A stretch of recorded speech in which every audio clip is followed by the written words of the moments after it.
నగరం సిటీ కృష్ణతేజ వార్తలకు స్వాగతం. ఇక వార్తల్లోని వివరాలు. తిరుపతి భారతీయ విద్యాభవన్, శ్రీ వెంకటేశ్వర విద్యాలయ మరియు వేమన విజ్ఞాన కేంద్రం సంయుక్త ఆధ్వర్యంలో అల్లూరి సీతారామరాజు 128వ జయంతిని ఘనంగా నిర్వహించారు.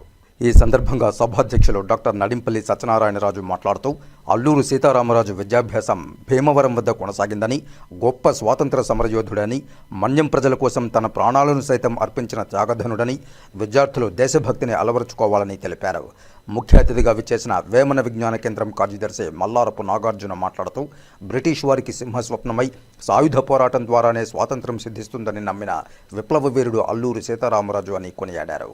ఆత్మీయ అతిథి టెంకాయల దామోదరం మాట్లాడుతూ, విద్యార్థి దశలోనే నాయకత్వ లక్షణాలను అలవర్చుకుని అల్లూరి సీతారామరాజును స్ఫూర్తిగా తీసుకోవాలని, మాతృభూమిని మాతృభాషను మరవకూడదని తెలియజేశారు. ఈ కార్యక్రమంలో భాగంగా విద్యార్థులు అల్లూరి సీతారామరాజు నాటికను ప్రదర్శించారు. విద్యార్థులు అల్లూరి వేషధారణలో పోటీలలో పాల్గొన్నారు. అల్లూరి సీతారామరాజు గురించి టాలెంట్ టెస్ట్ నిర్వహించారు. వివిధ పోటీల్లో విజేతలైన విద్యార్థులకు బహుమతి ప్రదానం చేశారు. విద్యార్థులు ప్రదర్శించిన సాంస్కృతిక కార్యక్రమాలు ఆహుతులను అలరించాయి. ఈ కార్యక్రమంలో భారతీయ విద్యాభవన్ కమిటీ సభ్యులు, ప్రిన్సిపాల్ పద్మజ, వైస్ ప్రిన్సిపాల్స్, ఉపాధ్యాయులు, తల్లిదండ్రులు, విద్యార్థులు పాల్గొన్నారు. P4 విధానంతో 2029 నాటికి తిరుపతి నియోజకవర్గంలో పేదరిక నిర్మూలన చేయడమే ప్రభుత్వ లక్ష్యమని తిరుపతి ఎమ్మెల్యే ఆరణి శ్రీనివాసులు అన్నారు. 20% ఉన్న పేదలను 10% సంపన్నులు ఆదుకోవడానికి ముఖ్యమంత్రి తీసుకువచ్చిన గొప్ప విధానం P4 అని ఆయన తెలిపారు. P4 పై ముఖ్యమంత్రి చంద్రబాబు నాయుడు శుక్రవారం సాయంత్రం వీడియో కాన్ఫరెన్స్ నిర్వహించారు. మున్సిపల్ కార్పొరేషన్ సమావేశ మందిరంలో సీఎం వీడియో కాన్ఫరెన్స్కు ఎమ్మెల్యే ఆరణి శ్రీనివాసులు, కమిషనర్ మౌర్యతో పాటు బంగారు కుటుంబ సభ్యులు, మార్గదర్శకులు హాజరయ్యారు. P4 లక్ష్యాలను ముఖ్యమంత్రి చంద్రబాబు నాయుడు వివరించారు. ఆగస్టు 15వ తేదీ నాటికి రాష్ట్రంలోని 15 లక్షల బంగారు కుటుంబాలను మార్గదర్శకులు హ్యాండ్ హోల్డ్ చేసేలా చర్యలు తీసుకోవాలని అధికారులను, ప్రజాప్రతినిధులను ఆయన ఆదేశించారు. కాగా తిరుపతిలో 6,379 మంది బంగారు కుటుంబాలను గుర్తించినట్లు ఎమ్మెల్యే ఆరణి శ్రీనివాసులు తెలిపారు. వీరిని ఆదుకునేందుకు సుమారు 700 మంది మార్గదర్శకులు అవసరమని ఆయన అభిప్రాయపడ్డారు. మార్గదర్శకులను త్వరితగతిన గుర్తించాలని రెవెన్యూ, టౌన్ ప్లానింగ్ అధికారులను ఆయన ఆదేశించారు. మార్గదర్శకులు పేదలను ఏదో ఆదుకున్నాము అనే భావనతో కాకుండా బాధ్యతతో వ్యవహరించాలని ఆయన కోరారు. కమిషనర్ మౌర్య మాట్లాడుతూ, మార్గదర్శకుల ఎంపికకు వార్డు కమిటీలు వేసి 15 రోజుల్లో పూర్తి చేయాలని అధికారులను ఆదేశించారు. అలాగే బంగారు కుటుంబాల్లో చేర్చే వాళ్లు ఉంటే వెంటనే చేర్పించాలని ఆమె సూచించారు. ఎన్నికైన బంగారు కుటుంబ సభ్యులకు ఎటువంటి సాయం కావాలనేది 10 రోజుల్లో పూర్తి చేయాలని సిబ్బందిని ఆమె ఆదేశించారు. ఈ సమావేశంలో అదనపు కమిషనర్ చరణ్ తేజ్ రెడ్డి, ఉప కమిషనర్ అమరయ్య, రెవెన్యూ అధికారులు సేతుమాధవ్, రవి, డీసీపీ ఖాన్, మార్గదర్శకులు, బంగారు కుటుంబం సభ్యులు తదితరులు పాల్గొన్నారు.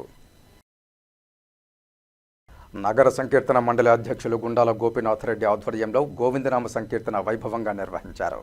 ప్రతి శనివారం ఉదయం తిరుపతి పురవీధులు గోవిందనామ స్మరణలతో మారుమ్రోగుతున్నాయి. శ్రీ వెంకటేశ్వర స్వామి వారు కొలువైన తిరుపతి క్షేత్రంలో అడుగడుగునా భక్తిభావం పెంపొందించాలన్న సంకల్పంతో స్థానిక భజన మండలి కళాకారులు శ్రీవారికి ఎంతో ఇష్టమైన శనివారం రోజున నగర సంకీర్తన చేస్తున్నారు. 100 మందికి పైగా భజన మండలి కళాకారులు ప్రతి శనివారం ఉదయం 5 గంటలకు సంప్రదాయ వస్త్రాలతో, నుదుటిపైన గోవింద నామాలతో తిరుపతి శ్రీ గోవిందరాజస్వామి వారి ఆలయం వద్దకు చేరుకుంటున్నారు. అక్కడ నుంచి మేళ తాళాలు, మంగళ వాయిద్యాల నడుమ తిరువీధులలో నగర సంకీర్తన చేస్తూ నగరంలో ఆధ్యాత్మిక శోభను తీసుకువస్తున్నారు. నగర సంకీర్తన అనంతరం శ్రీ గోవిందరాజస్వామి వారి సన్నిధి వీధిలో నగర సంకీర్తన మండలి సభ్యులు సుబ్రహ్మణ్యం జన్మదినం సందర్భంగా వారికి దుశ్శాలువులతో సత్కరించి జన్మదిన శుభాకాంక్షలు తెలిపారు. వెంకటేశ్వర స్వామి వారి ఆశీస్సులతో సుబ్రహ్మణ్యం మరెన్నో జన్మదినాలు సంపూర్ణ ఆరోగ్యవంతంగా జరుపుకోవాలని ఆకాంక్షించారు. అనంతరం భక్తులకు అన్నప్రసాదాలు పంపిణీ చేశారు. ఈ కార్యక్రమంలో నగర సంకీర్తన మండలి సభ్యులు గుండాల గోపీనాథ్ రెడ్డితో పాటు వాసుదేవరెడ్డి, రాజశేఖర్ రెడ్డి, మేకల గంగయ్య, నరసింహారెడ్డి, కృష్ణమూర్తి రెడ్డి, కొండే చెంగారెడ్డి, మునినాథ్ రెడ్డి, భాస్కరాచారి, మురళి, తొండమనాటి సుబ్రహ్మణ్యం రెడ్డి, అన్నూరు మునిరత్నమాచారి, మధు, విక్రమ్ స్వామి, బ్రహ్మానందం, పద్మావతి, సిద్ధమ్మ, అరుణ, జయమ్మ, పార్వతి, మునేంద్రరెడ్డి, కోటి, మునికృష్ణారెడ్డి, మోహన్ రెడ్డి, బాబు, కల్పన తదితరులు పాల్గొన్నారు. వెంకటేశాయ ప్రతి శనివారము తిరుపతి నగరంలో నగర సంకీర్తన చేయడము ఆనవాయితీగా వచ్చింది. మళ్ళీ ఎంతో సంతోషము. 100 మంది పైగా నగర సంకీర్తనలో పాల్గొనడము చాలా సంతోషదాయకము. తిరుపతి నగరంలో ఇంకా అధిక శాతంలో తిరుపతి స్థానికులు ఈ నగర సంకీర్తన భాగంగా పాల్గొనాలని మనస్ఫూర్తిగా కోరుకుంటున్నాము. అలాగే మనిషి అన్నాక ఏదో ఒక సమస్య అనేది ఉంటుంది. ఈ నగర సంకీర్తన చేయడం వల్ల చక్కటి పరిష్కారం అనేది తప్పకుండా దొరుకుతుంది. ఓం నమో వెంకటేశాయ. కలియుగ ప్రత్యక్ష దైవం శ్రీ వెంకటేశ్వర స్వామి పాదాల చెంత వెలసిన తిరుపతి నగరంలో శ్రీ గోవిందరాజస్వామి తిరుమాడా వీధుల్లో ప్రతి శనివారం తిరుపతి కళాకారులు, తిరుపతి పరిసర ప్రాంతంలోని కళాకారులందరూ విచ్చేసి ప్రతి శనివారం భక్తి శ్రద్ధలతో సాంప్రదాయ దుస్తులు ధరించి హరినామ సంకీర్తనం చేయడం వల్ల మన ఆయురారోగ్యాలు, మన మానసిక రుగ్మతలు తొలగి ప్రజలు మానసికంగా చాలా ఉల్లాసంగా ఉంటారని, మరియు సాంప్రదాయ పద్ధతి అయినటువంటి ఈ హరినామ భజన చేయడం వల్ల మన తిరుపతి పుణ్యక్షేత్రానికి ఖ్యాతి. ఎందుకంటే శ్రీ వెంకటేశ్వర స్వామి వెలసిన పాదాల చెంత హరినామ సంకీర్తనం చేయడం వల్ల మన దేశానికే కాకుండా, మన గ్రామానికే కాకుండా, మన ఊరికి కూడా, మన ప్రజలకు కూడా ఎంతో సాంప్రదాయము. కాబట్టి అందరూ ఈ విషయాన్ని గ్రహించి తెలుసుకొని ప్రతి ఒక్కరూ ప్రతి శనివారం 4 గంటలకు గోవిందరాజస్వామి గుడి దగ్గరకు వచ్చి ఈ తిరుమాడా వీధుల్లో జరుగు ఈ హరినామ సంకీర్తనలో పాల్గొని అందరూ జయప్రదం చేయవాలని కోరుకుంటున్నాను. మేకల గంగయ్య, వెదలచెరు. శ్రీకాళహస్తి దేవస్థానం అనుబంధమైన ద్రౌపది సమేత ధర్మరాజుల స్వామివారి ఆలయ బ్రహ్మోత్సవాల్లో భాగంగా శుక్రవారం అర్జున తపస్సు కార్యక్రమం వేడుకగా జరిగింది. ఈ కార్యక్రమానికి ప్రత్యేక అతిథిగా శ్రీకాళహస్తి ఎమ్మెల్యే సతీమణి రిషితారెడ్డి పాల్గొన్నారు. వేలాది మంది భక్తులు హాజరు కావడంతో ఆలయం వద్ద కోలాహల వాతావరణం నెలకొంది. కౌరవులతో యుద్ధం చేసేందుకు అర్జునుడు పాశుపతాస్త్రం కోసం తపస్సు చేసే ఘట్టం ఆధారంగా ఈ ఉత్సవం చేపట్టారు. అర్జునుని ఉత్సవమూర్తిని సుందరంగా అలంకరించి ఊరేగింపుగా తపస్సు మాను వద్దకు తీసుకువచ్చి అర్చకులు పూజలు నిర్వహించారు. అర్జున వేషధారి పరమేశ్వరుడిని ప్రార్థిస్తూ పద్యాలు పాడుతూ ఒక్కో మెట్టు ఎక్కారు. మాను పైకెక్కిన అనంతరం వెంట తీసుకువెళ్లిన నిమ్మకాయలు, విభూతి పండ్లను కిందకి విసిరారు. ఈ నిమ్మకాయలను ఇంటి పూజా మందిరంలో ఉంచుకుంటే కోరికలు నెరవేరుతాయని భక్తుల ప్రగాఢ విశ్వాసం. దీంతో నిమ్మకాయల కోసం భక్తులు పోటీ పడ్డారు. చుట్టుపక్కల మండలాల నుంచి వేలాదిగా విచ్చేసిన భక్తజనంతో ఆలయ పరిసరాలు క్రిక్కిరిశాయి. ఆలయంలోనూ ఉదయం నుంచి రద్దీ కొనసాగింది. ఎలాంటి అవాంఛనీయ ఘటనలు చోటు చేసుకోకుండా పోలీసులు భారీ బందోబస్తు ఏర్పాటు చేశారు.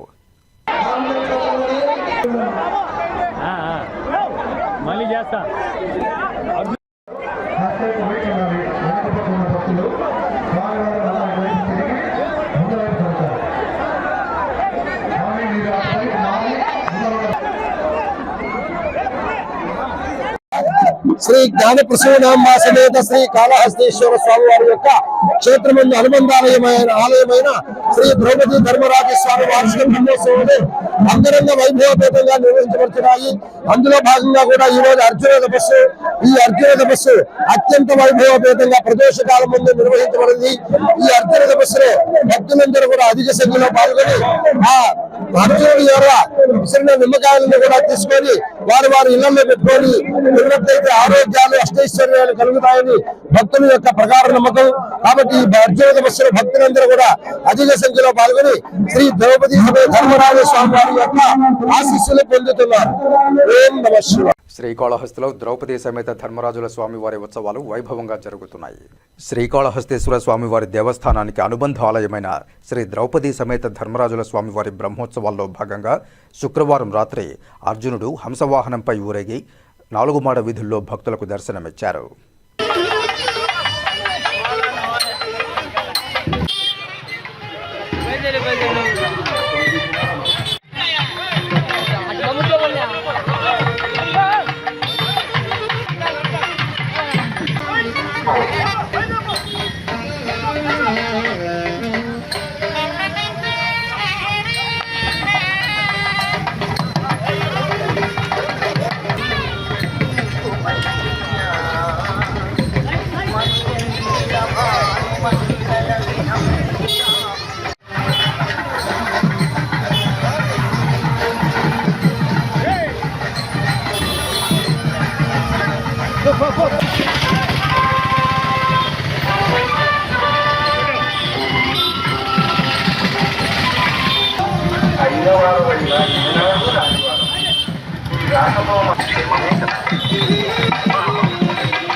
ద్రౌపది సమేత ధర్మరాజుల ఉత్సవాల్లో భాగంగా బృహన్నల వేషధారిగా అర్జున ఉత్సవం వైభవంగా నిర్వహించారు. శ్రీకాళహస్తీశ్వర స్వామివారి దేవస్థానానికి అనుబంధ ఆలయమైన శ్రీ ద్రౌపది సమేత ధర్మరాజుల స్వామివారి వార్షిక బ్రహ్మోత్సవాల్లో భాగంగా 9వ రోజు ఉదయం విరాట పర్వంలోని బృహన్నల అలంకారంలో అర్జున నగరోత్సవాన్ని కన్నుల పండుగగా నిర్వహించారు. ఈ కార్యక్రమంలో దేవస్థానం deputy EO NR Krishna Reddy, AEO Hemamalini, superintendent Ravi, అనుబంధ ఆలయాల ఇన్ఛార్జ్ లక్ష్మయ్య, ఆలయ అధికారులు, సిబ్బంది, భక్తులు పాల్గొన్నారు.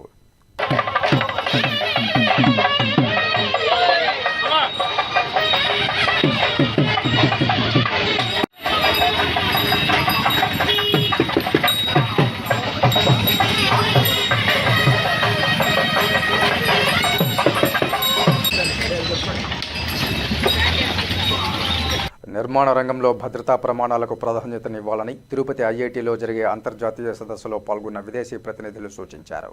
తిరుపతి జిల్లా ఏర్పేడు సమీపంలోని తిరుపతి ఐఐటీలో synergy of materials and structures అనే అంశంపై అంతర్జాతీయ నిర్మాణ సామగ్రి నిర్మాణాల సమావేశం ICCMS 2025 రెండో రోజుకు చేరుకుంది. ఐఐటీలోని సివిల్ అండ్ ఎన్విరాన్మెంటల్ ఇంజనీరింగ్ విభాగం నిర్వహించిన ఈ సదస్సులో నిర్మాణ రంగంపై విదేశీ ప్రతినిధులు ప్రసంగించారు. నిర్మాణ రంగంలో భద్రతా ప్రమాణాలకు అధిక ప్రాధాన్యతనివ్వాలన్నారు. కాంక్రీట్, కాంపోజిట్ నిర్మాణాల్లో అత్యుత్తమ డిజైన్ కోసం అధునాతన విశ్లేషణ పద్ధతులపై ఆస్ట్రేలియాలోని Sydney varsity professor Gian Luca రామ్జీ వివరించారు. భారతీయ నిర్మాణ రంగంలో ఎదురవుతున్న కీలకమైన సవాళ్లపై మద్రాస్ ఐఐటీ ప్రొఫెసర్ రవీంద్ర గట్టు ప్రసంగించారు. Professor Venkatesh Koduru Michigan State University నుంచి professor Suresh Jain, doctor Kashi Viswanath, doctor N కుట్టలు నిర్మాణ రంగంలో అనుసరించాల్సిన సమతుల్యతను వివరించారు. 4 రోజుల పాటు జరిగే ఈ సదస్సు ఈ నెల జూలై 6వ తేదీతో ముగుస్తుంది. ఇప్పుడు కాసేపు ప్రకటనలు. చదలవాడ దంత వైద్య కళాశాల మరియు సూపర్ స్పెషాలిటీ ఆసుపత్రిలో అత్యాధునిక దంత వైద్య సేవలు అందుబాటులోనికి తెచ్చారు. అన్ని దంత సమస్యలకు ఒకే చోట పరిష్కారం. అన్ని రకాల వైద్య సేవలు అందుబాటులో ఉన్న ప్రాంగణం చదలవాడ దంత వైద్యశాల. అనుభవజ్ఞులైన వైద్యులచే అందమైన చిరునవ్వు కోసం ఆధునిక దంత వైద్యం. పిప్పి పళ్లకు, రూట్ కెనాల్, చిగురువాపు వ్యాధులకు అత్యాధునిక చికిత్స. ఎత్తుపళ్ళు, వంకర పళ్ళు, రంగుమారిన పళ్లకు ప్రత్యేకమైన వైద్య బృందంచే చికిత్స. అంతేకాకుండా చదలవాడ విద్యా సంస్థల్లో రాయలసీమలోనే ఆర్కిటెక్చర్ కోసం మొట్టమొదటి private college Chadalavada Aruna school of architecture. అత్యుత్తమ ఇన్ఫ్రాస్ట్రక్చర్ కలిగి సమర్థవంతమైన టీచింగ్ స్టాఫ్తో విద్యార్థులకు ప్రాక్టికల్స్తో కూడిన విద్యాబోధన చదలవాడ అరుణ స్కూల్ ఆఫ్ ఆర్కిటెక్చర్లో. సంప్రదించండి. చదలవాడ కృష్ణతేజ దంత వైద్య కళాశాల, రేణుగుంట రోడ్, తిరుపతి. తిరిగి వార్తల్లోకి స్వాగతం. పెంచిన విద్యుత్ ఛార్జీలను తగ్గించాలని మరియు అదానీ గ్రూప్ ఆఫ్ సంస్థకే ఏర్పాటు చేస్తున్న డిజిటల్ మీటర్లను రద్దు చేయాలంటూ శ్రీకాళహస్తి విద్యుత్ శాఖ కార్యాలయం వద్ద CPM పట్టణాధ్యక్షుడు మేడం గోపి ఆధ్వర్యంలో నిరసన ధర్నా నిర్వహించారు. ఈ కార్యక్రమానికి ముఖ్య అతిథిగా CPI ఏరియా కార్యదర్శి జనమాల గురవయ్య పాల్గొని అదానీ గ్రూప్ సంస్థచే విద్యుత్ వినియోగదారులకు వినియోగిస్తున్న డిజిటల్ మీటర్లను వెంటనే రద్దు చేయాలని, ₹1 1 యూనిట్ విద్యుత్ అందజేస్తామని కూటమి ప్రభుత్వం ఇచ్చిన హామీలను నెరవేర్చాలని డిమాండ్ చేస్తూ నిరసన ధర్నా నిర్వహించారు. ఈ సందర్భంగా CPI నాయకులు మాట్లాడుతూ విద్యుత్ వినియోగదారులను నిలువు దోపిడీ చేయడానికి అదానీ గ్రూప్ ఆఫ్ సంస్థచే ఒప్పందం చేసుకుని విద్యుత్ వినియోగదారులకు బిగిస్తున్న డిజిటల్ మీటర్లను వెంటనే రద్దు చేయాలని డిమాండ్ చేశారు. కూటమి ప్రభుత్వం అధికారంలోనికి రాకముందు ఎన్నికల సమయంలో విద్యుత్ వినియోగదారులకు ₹1 1 యూనిట్ విద్యుత్ అందజేస్తామని ఇచ్చిన హామీలను నెరవేర్చాలని ప్రభుత్వాన్ని డిమాండ్ చేశారు. డిమాండ్లను నెరవేర్చని పక్షంలో రాష్ట్రంలో CPI నాయకులు పెద్ద ఎత్తున నిరసన ధర్నాలు నిర్వహించి తమ డిమాండ్లు నెరవేర్చే వరకు పోరాటాలు కొనసాగిస్తామని ఈ సందర్భంగా వారు ప్రభుత్వాన్ని హెచ్చరించారు. రాష్ట్ర కమిటీ పిలుపు మేరకు భారత కమ్యూనిస్ట్ పార్టీ CPI రాష్ట్ర వ్యాప్తంగా సబ్ డివిజన్ వద్ద నిరసన కార్యక్రమం ఏర్పాటు జరిగింది. ఈ సందర్భంగా మేము మాట్లాడుతున్నది స్మార్ట్ మీటర్లు రద్దు చేయాలని ఆధారంతో పెట్టుకున్నటువంటి ఈ యొక్క ఒప్పంద పత్రాన్ని రద్దు చేయాలని కోరుకుంటున్నాం. అదేవిధంగా స్మార్ట్ మీటర్ల పేరుతో ఈ ఛార్జీలు పెంచడం జరుగుతూ ఉంది. ₹1 యూనిట్ ఇస్తామని చెప్పినటువంటి మా పలికినటువంటి నాయకులు ఈ రోజు ₹5, ₹6 పెరుగుతా ఉంది. కాబట్టి దీనిని వెంటనే రద్దు చేయాలని చెప్పి భారత కమ్యూనిస్టు పార్టీ CPI పార్టీ రాష్ట్ర పిలుపు మేరకు ఈరోజు జిల్లా కార్యాలయాల వద్ద, అదేవిధంగా నియోజకవర్గాల్లో అన్ని సబ్ స్టేషన్ల దగ్గర ఏడీ ఆఫీసుల ముందు ధర్నా నిర్వహించడం జరుగుతూ ఉంది.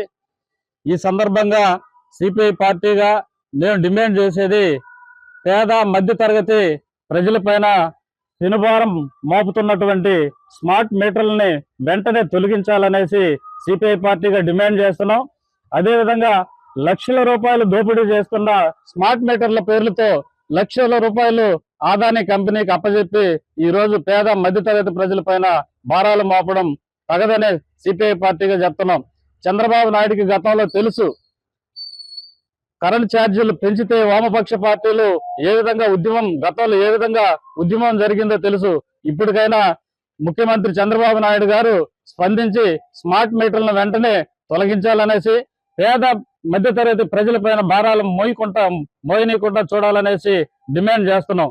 ఎన్నికల ముందు ప్రజా యాత్రలోకి వచ్చినటువంటి నారా లోకేష్ బాబు గారు ₹1 మేము యూనిట్ ఇస్తామని, అధికారంలోకి వస్తే ₹1 మేము యూనిట్ ఇస్తామని నమ్మగలిగినటువంటి వ్యక్తి ఈ రోజు స్మార్ట్ మీటర్ల పేరుతో లక్షల రూపాయలు దోపిడీ జరుగుతున్న కనీసం మాట్లాడడం లేకపోవడం దుర్మార్గం అని హెచ్చరిస్తా ఉన్నాం. ఇప్పటికైనా ఈ రాష్ట్ర ప్రభుత్వం నిర్లక్ష్యాన్ని వీడి ఈ స్మార్ట్ మీటర్లను రద్దు చేయాలి. ఆదానికి ఇస్తున్నటువంటి గ్రూప్ ఆఫ్ కి ఇస్తున్నటువంటి దాన్ని రద్దు చేయాలని సిపిఐ పార్టీగా డిమాండ్ చేస్తా ఉన్నాం. జాతీయ లోక్ అదాలత్ను పురస్కరించుకుని శ్రీకాళహస్తి న్యాయ సముదాయంలో ఉచిత వైద్య శిబిరం, ఉచిత నేత్ర పరీక్షలు, వైద్య శిబిరం ఏర్పాటు చేశారు. పీఎం సూర్యఘర్ పథకంపై అవగాహన కార్యక్రమం నిర్వహించారు. విద్యుత్ బిల్లు నుంచి జేబులు చిల్లు పడకుండా పర్యావరణాన్ని పరిరక్షించుకుంటూ కేంద్ర రాష్ట్ర ప్రభుత్వాలు ఇస్తున్న సబ్సిడీని వినియోగించుకుని సోలార్ విద్యుత్ ఏర్పాటుపై అవగాహన పెంచుకోవాలని 12వ అదనపు జిల్లా న్యాయమూర్తి శ్రీనివాస నాయక్ పిలుపునిచ్చారు. శ్రీకాళహస్తి న్యాయ సముదాయంలో లోక్ అదాలత్ కార్యక్రమంలో భాగంగా ఏర్పాటు చేసిన ఉచిత వైద్య శిబిరాలను న్యాయమూర్తులు శ్రీనివాస నాయక్, బేబీరాణి, శ్రీనివాసరావు ప్రారంభించారు. న్యాయమూర్తులు వైద్య శిబిరాన్ని పరిశీలించి ఎలాంటి వైద్య చికిత్సలు అందిస్తున్నారని అడిగి తెలుసుకున్నారు. న్యాయమూర్తి స్వయంగా బీపీ చెక్ చేసుకున్నారు. లోక్ అదాలత్ కార్యక్రమంలో భాగంగా పీఎం సూర్యఘర్ పథకంపై అవగాహన కల్పించారు. న్యాయమూర్తి శ్రీనివాస నాయక్ మాట్లాడుతూ పీఎం సూర్యఘర్ పథకం కింద కేంద్ర రాష్ట్ర ప్రభుత్వాలు ఇస్తున్న సబ్సిడీని వినియోగించుకుని విద్యుత్ బిల్లులను ఆదా చేసుకోవాలని సూచించారు. శ్రీకాళహస్తి విద్యుత్ శాఖ ఏఈఓ నాగేశ్వరరావు సూర్యఘర్పై అవగాహన కల్పిస్తూ కేంద్ర రాష్ట్ర ప్రభుత్వాలు ఇస్తున్న సబ్సిడీ సోలార్ విద్యుత్ ఏర్పాటు చేసుకోవడం ద్వారా పర్యావరణ పరిరక్షణతో పాటు 25 ఏళ్ల పాటు విద్యుత్ వినియోగంపై అవగాహన కల్పించారు. నిజంగా సోలార్ సిస్టమ్ నిజంగా అంత ఉపయోగపడుతుంది అనే విషయం కొత్త మీటర్ వచ్చిన తర్వాత బిల్డింగ్ వస్తే మన జోబీ చిల్లు పట్టి అప్పుడు తెలుస్తుంది మనకి కొత్త మీటర్ అనేది మనకి చాలా అవసరం అనేది. కాబట్టి నాగేశ్వరరావు గారు ఈరోజు ఈ సోలార్ సిస్టమ్ మనకు ఎలా ఉపయోగపడుతుంది, మనకు ఎలా డబ్బులు ఆదా చేస్తుంది, ఆ మీటర్ ఇచ్చినా కూడా ఈ సోలార్ అనేది మనకి చాలా ఉపయోగం. కాబట్టి సబ్సిడీస్ కూడా ఉన్నాయని చెప్పేసి వీటి గురించి చెప్పడానికి సార్ని రిక్వెస్ట్ చేస్తున్నారు. 2 మాటలు మాట్లాడాల్సిందిగా అడ్వాంటేజెస్ మధ్యలో వస్తుంది. కాబట్టి సోలార్ ఎనర్జీ అనేది యూటిలైజ్ చేసుకుంటే అలాంటి మంచిదే. సెంట్రల్ గవర్నమెంట్ ఈ స్కీమ్ ప్రతిష్టాత్మకంగా తీసుకుంది. 1 కోటి ఏళ్ళకి దీన్ని పూర్తి చేయాలంటే టార్గెట్ పెట్టుకోండి. 1 crore solar systems roof top solar తీసుకెళ్లాలనేసి రాష్ట్ర ప్రభుత్వం కూడా దీని మీద కాన్సన్ట్రేట్ అదనంగా సబ్సిడీ ఇస్తుంది. సెంట్రల్ గవర్నమెంట్ సబ్సిడీతో పాటు రాష్ట్ర గవర్నమెంట్ కూడా అదనంగా సబ్సిడీ ఇస్తుంది. Central government maximum subsidy 3 crores 78 crores వస్తుంది. 78 crores జనరల్ గా సోలార్ కి ఎవరు తీసిస్తే 300 యూనిట్స్ పైన ఎక్కువ కన్జంప్షన్ చేస్తారో వాళ్ళకి సోలార్ బెనిఫిట్స్ బాగా. లెస్ దాన్ 300 యూనిట్స్ యూజ్ చేసినా కానీ వాళ్ళు సోలార్ పెట్టుకున్నా కానీ వాళ్ళకి యూజ్ అవుతుంది. ఎలా యూజ్ అంటే ఎలక్ట్రిసిటీ ఏంటంటే ఇప్పుడు డిపెండెన్సీ పూర్తిగా ఏంటంటే మా మీద డిపెండెన్సీ అయిపోయింది. నేను కహాసి ఎలక్ట్రిసిటీ హౌస్ లో అసిస్టెంట్ కౌన్సిల్ పనిచేస్తాను. పూర్తిగా ఏంటంటే మా మీద డిపెండెన్సీ ఉంటుంది ఎలక్ట్రిసిటీ. ఇక్కడ ఏంటంటే సోలార్ పెట్టుకోవడం వల్ల ఇండిపెండెన్సీ వస్తుంది. ఎట్లా అంటే మా మీద డిపెండెన్సీ తగ్గుతుంది. ఎందుకంటే డే టైంలో మార్నింగ్ నుంచి ఈవినింగ్ దాకా సోలార్ సన్ బీమ్ వల్ల జనరేట్ అవుతుంది. కాబట్టి 1 కిలోవాట్కి సోలార్ పెట్టుకుంటే 4 యూనిట్స్ టు 5 యూనిట్స్ జనరేట్ అవుతుంది. జాతీయ లోక్ అదాలత్ కార్యక్రమాన్ని శ్రీకాళహస్తి న్యాయ సముదాయంలో న్యాయమూర్తులు ప్రారంభించారు. ఈ సందర్భంగా వివిధ కేసులకు పరిష్కారం చేపట్టారు. కక్షిదారులిద్దరూ సంతోషంగా వెళ్లేలా చేయడమే లోక్ అదాలత్ లక్ష్యమని, ఒకరు నెగ్గితే మరొకరు తగ్గేది లేకుండా ఇరువురు అంగీకరించి కేసును పరిష్కారం చేసుకోవడం రాజీ మార్గాన్ని ఎంచుకోవాలని న్యాయమూర్తులు శ్రీనివాస నాయక్, బేబీ రాణి పిలుపునిచ్చారు. శ్రీకాళహస్తి న్యాయ సముదాయంలో జాతీయ లోక్ అదాలత్ కార్యక్రమాన్ని చేపట్టారు. న్యాయ సముదాయంలో ఏర్పాటు చేసిన ప్రత్యేక సమావేశంలో 12వ అదనపు జిల్లా న్యాయమూర్తి Srinivas Nayak, senior civil judge Baby Rani, additional junior civil judge Srinivas విచ్చేశారు. సమావేశంలో న్యాయమూర్తులు మాట్లాడుతూ జాతీయ లోక్ అదాలత్ కార్యక్రమ ప్రధాన ఉద్దేశాన్ని వివరించారు. లోక్ అదాలత్లో ఒకరు గెలిచేది మరొకరు ఓడేది ఉండదని, ఇరువురు సంతోషంగా వెళ్లేలా కేసును రాజీ మార్గంలో రాజీ చేసుకోవడం అత్యున్నతమైన ఉత్తమ మార్గమన్నారు. వీటిపై మళ్లీ పైకోర్టులో అప్పీలు కూడా ఉండదని, కనుక ఎలాంటి కేసైనా రాజీ మార్గంలో పరిష్కారం చేసుకోవాలని పిలుపునిచ్చారు. ఆయా కోర్టుల్లో న్యాయమూర్తుల సమక్షంలో కక్షిదారులు, న్యాయవాదులు కేసుల పరిష్కారాన్ని ప్రారంభించారు. ఏ కేసు ఉన్నా కూడా సివిల్ కానీ క్రిమినల్ కానీ కాంపౌండబుల్ అఫెన్స్ ఏదన్నా కూడా తీసుకొని ఇరు పార్టీలు రాజీ మూలకంగా కేసు చేసుకునే మార్గం ఉంటుంది. కాబట్టి మీరందరూ కూడా నేను నెగ్గాను అనేది ఉండదు, ఒకరు నెగ్గారు అనేది ఉండదు. కాన్సెప్ట్ ఇక్కడ లోక్ అదాలత్లో ఇరు పార్టీలు నెగ్గినట్లే. కాబట్టి కొంచెం ఒకరు తగ్గాలి, ఒకరు నెగ్గాలి అన్నట్లు కాకుండా ఇద్దరు తగ్గి రాజీ చేసుకుంటే చాలా వరకు ఇరు పార్టీలు హ్యాపీగా ఇంటికి వెళ్ళే అవకాశం ఉంది. కాబట్టి ఈ అవకాశాన్ని మీరందరూ కూడా సద్వినియోగం చేసుకోవాలి. ఖచ్చితంగా మీ కేసులు ఏమైనా కూడా చర్చతోనే ఒక 5 నిమిషాలు కూర్చొని మన ఇంట్లో పెద్దలు ఎలా పంచాయతీ చేస్తారో అదేవిధంగా 5 పార్టీలు కూర్చొని మంచి వాతావరణంలో ఒక 5 నిమిషాలు ఓపిక పెట్టి చర్చించుకుంటే మీ కేసుకి మీరే పిలుస్తారు పెట్టుకోవచ్చు. లేకపోతే మీకు తెలుసు కదా, ఓ కేసు ఎన్ని రోజులు తిరగాలి, మనం కోర్టుకి ఎంత డబ్బులు ఖర్చు పెట్టుకోవాలి, తర్వాత ఎంత టైం వేస్ట్ అయిపోతుంది. నేషనల్ లోక్ అదాలత్ కండక్ట్ చేయడం జరుగుతుంది. సుప్రీంకోర్టు వారి ఉత్తర్వు మేరకు ఈ ఇండియా మొత్తం జరుగుతుంది. కాబట్టి ఈ రోజు మీరు రాజీ చేసుకున్నటువంటి కేసులతో మంచి మనసుతో కూర్చొని రాజీ చేసుకుంటే మంచిది. రాజీ చేసుకున్నట్లయితే ఇరు పార్టీలు హ్యాపీగా ఉంటారు. లేదంటే రాజీ చేసుకోకుంటే మీరు ఇయర్స్ కదా కోర్టు చుట్టూ తిరగాల్సినటువంటి పరిస్థితి ఉంటుంది. ఫర్ ఎగ్జాంపుల్, ఒక మనీ సూట్ ఒక ప్రోనోట్ మీద మీరు దావా చేసినట్లయితే అది జడ్జిమెంట్ వచ్చేటప్పుడు 2 సంవత్సరాలు పడుతుంది. జడ్జిమెంట్ రావడమే కాదు, దాని మీద అమలు పిటిషన్ చేసుకుంటే అది మళ్ళా 2 సంవత్సరాలు పడుతుంది. అప్పుడు కూడా డబ్బులు చేతికి వస్తాయనే గ్యారంటీ లేదు. కాబట్టి మీరు ఇరు పార్టీలు డివోర్స్ పోకుండా కూర్చొని ఏదో కొంత అమౌంట్ కోర్టు వారు తగ్గిస్తారు. అలాంటప్పుడు ఇరు పార్టీలు రాజీ చేసుకొని అలాంటి కేసులు ఈ నేషనల్ లోక్ అదాలత్లో రాజీ చేసుకుంటే మంచిదని మీకు తెలియజేస్తున్నాను. అంతేకాకుండా శ్రీకాళహస్తీశ్వరాలయంలో శనివారం సందర్భంగా శనీశ్వర స్వామి వారి అభిషేక సేవ శాస్త్రోక్తంగా నిర్వహించారు. అధిక సంఖ్యలో భక్తులు శనీశ్వర స్వామి వారి అభిషేక సేవలో పాల్గొని శనీశ్వర స్వామి వారి అనుగ్రహం కోసం ప్రార్థించి మొక్కులు చెల్లించుకున్నారు. శ్రీకాళహస్తీశ్వరాలయంలో శనివారం సందర్భంగా శనీశ్వర స్వామి వారికి అభిషేక సేవ వేదోక్తంగా నిర్వహించారు. ఆలయ అర్చకులు, వేద పండితుల ఆధ్వర్యంలో కలశస్థాపన పూజలు జరిపి మూల విరాట్టుకు వివిధ రకాల సుగంధ ద్రవ్యాలతో వేద మంత్రోచ్చారణల నడుమ అభిషేకాలు నిర్వహించి తైలంతో విశేష పూజలు జరిపారు. అనంతరం స్వామివారికి దివ్యాలంకారాలు చేసి ధూపదీప నైవేద్యాలు నివేదించి హారతులు సమర్పించారు. అధిక సంఖ్యలో భక్తులు శనీశ్వర స్వామి వారికి సంప్రదాయ పద్ధతిలో ప్రదక్షిణలు నిర్వహించి మొక్కులు చెల్లించుకున్నారు. ఈ కార్యక్రమంలో deputy EO NR Krishna Reddy, AEO Vidyasagar Reddy, temple inspector Hari Yadav, temple superintendent Nagabhushanam Yadav, ఆలయ అధికారులు పాల్గొన్నారు. ఈ వార్తలు ఇంతటితో సమాప్తం. రాత్రి 8:30 ప్రసారమయ్యే సిటీ కృష్ణతేజ వార్తల్లో సమగ్ర సమాచారంతో మళ్ళీ కలుసుకుందాం. అంతవరకు సెలవు. నమస్కారం.